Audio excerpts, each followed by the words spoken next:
This woman was paralyzed by suicidal thoughts, but now she's shared her powerful story of survival. Char Chen once suffered from overwhelming thoughts of suicide. Sadly, she has also attempted to take her own life more than once. Even while battling against mental illness, though, Chen has found a path forward, and she has since shared her incredible story of survival. Chen was born in southern China, and her life began inauspiciously. She was often ill, in fact, and as a result her parents decided that she should live with her grandparents instead. The area in which Chen was brought up, though, was rural and poor. And when the young girl caught diphtheria, she almost died due to not having the proper medication.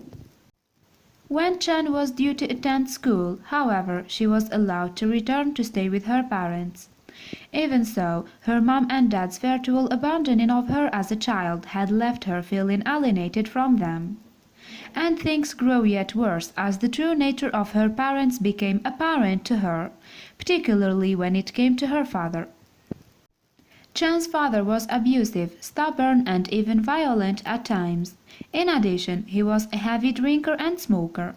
And, unfortunately, Chen came to consider his aggression as an everyday occurrence. She knew, too, that her mother was bearing the brunt of her husband's anger. In fact, not only did Chen's mom face abuse from her spouse, but she was also tormented by other people living nearby. Chen's mother had previously left her hometown to accompany her husband to Linxiang, where he worked, a decision that would turn out to have its own consequences. That's because the school system in China at the time was based on a child's mother possessing city registration. However, when Chen's mom had moved to Linxiang, she had lost her registration status. This meant that Chen and her parents' other children would not be eligible to attend school. In order for Chen and her siblings to earn places at school, then the registration would need to be in their father's name. Under the arcane rules of Chinese bureaucracy, though, this could only happen if their mother died. And what followed as a consequence of that decree would arguably shape the rest of Chen's life.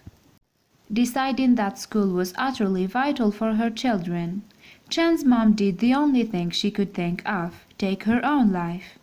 And although it worked, and the children were therefore able to get their education, the psychological impact of the suicide turned out to be huge for Chen. Indeed, she still recalls what she saw when she encountered her mother's body, aged just 13. As the oldest child, though, Chen was subsequently forced into a role she hadn't chosen. Following on from her mother's passing, she had to act as a parent to her younger siblings and as a carer for her alcoholic father. She also raised pigs in order to make money for the family. Despite taking on so many responsibilities at such a young age, however, Chen won little respite from her abusive father. On one occasion, he locked her out of the house for being out with her friends too late. Then, in the morning, after Chen had been outside all night, her father beat her with a belt until she bled. Following on from this incident, Chen first thought seriously about following her mother's example and taking her own life. And although she studied hard at school and was able to leave home for college, her moods remained black. During that time, she was haunted by her mom's suicide. Furthermore, Chen continued to suffer from ill health. Even though she was still young, she was afflicted with rheumatoid arthritis, and the pain the condition caused would subsequently keep her awake at night. This was yet another cross the student had to bear, which did no favors for her fragile mental state. And despite later graduating, being employed, getting married and having a baby, Chen's difficulties continued. She had to assist her brothers and sisters financially as they went to college, for example. Additionally, her rheumatoid arthritis got worse, to the point where she needed support from others to sit up or lie down. But while Chen went to doctors for help with her condition, none of them could determine its cause. Increasingly desperate, she then tried various types of medicine, all of which made her lose weight. Slowly, Chen began to give up any hope she had for the future.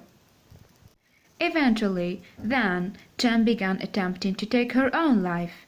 Yet each effort ended in failure. Often it was a dearth of courage that kept her from going through with it for real.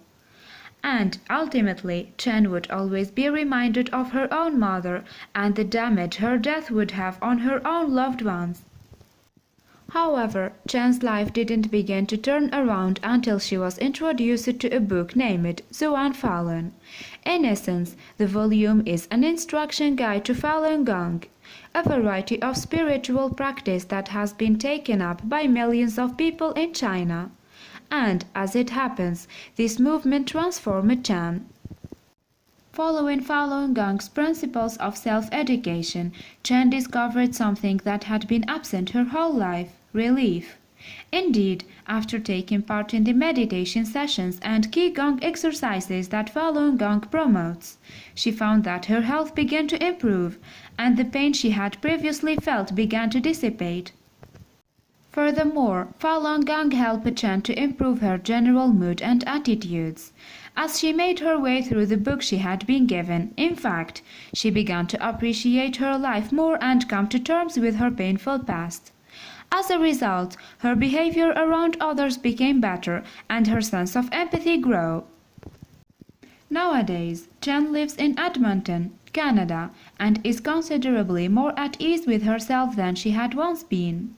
In the more than 20 years since she discovered Falun Gong, she had said, she has needed no medication. She has also found her energy levels constantly rising. For those in Chen's home country, though, practicing Falun Gong is far from easy. In the 1990s, the Chinese government saw the spiritual system as a risk to its power. To that end, Chinese officials initiated a brutal crackdown on Falun Gong and its followers in 1999. And its practitioners are said to be persecuted to this day.